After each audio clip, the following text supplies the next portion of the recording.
35% काठावर पास हा चित्रपट प्रदर्शनाआधीच खूप चर्चेत आहे.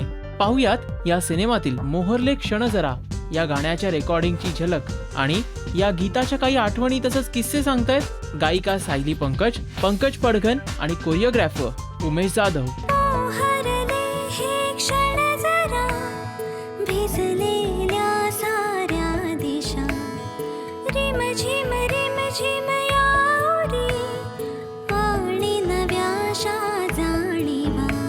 आता हे जे गाणं तुम्ही ऐकलं हे 35% काठावर पास या चित्रपटामधलं आहे.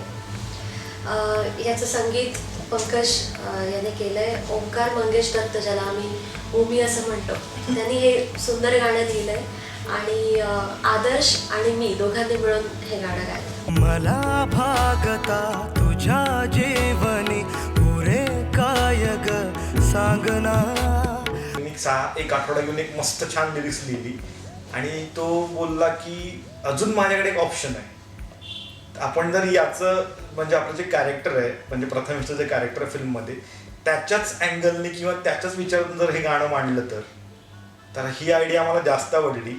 आणि मग ओमीने स्टुडिओत बसल्या बसल्या गाणं लिहिलं आणि गाणं वेळेवर लिहिलं. तुम्ही जे गाणं ऐकताय पूर्णतः ओमीनी तिथे बसून गाणं लिहिलं आहे. आणि इतके थॉट्स हे केलेत की 35% काठावर पास आणि पतंगाप्रमाणे आलो मागे मागे तुझ्यासाठी लाखो क्लास बंक. सुंदर गाणं आणि ते शूट करताना एवढी दमछाक झाली. जेवढा मी जाताना दमलो तेवढंच ते शूट करताना दमलो, कारण की ते अद्भुत लोकेशन.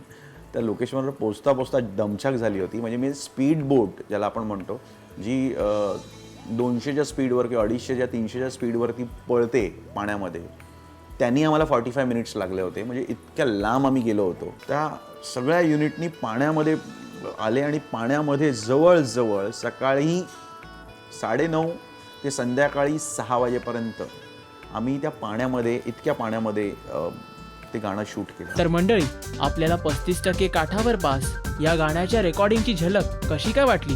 पोस्ट करा आपले व्ह्यूज या व्हिडिओच्या खाली असलेल्या कॉमेंट सेक्शनमध्ये.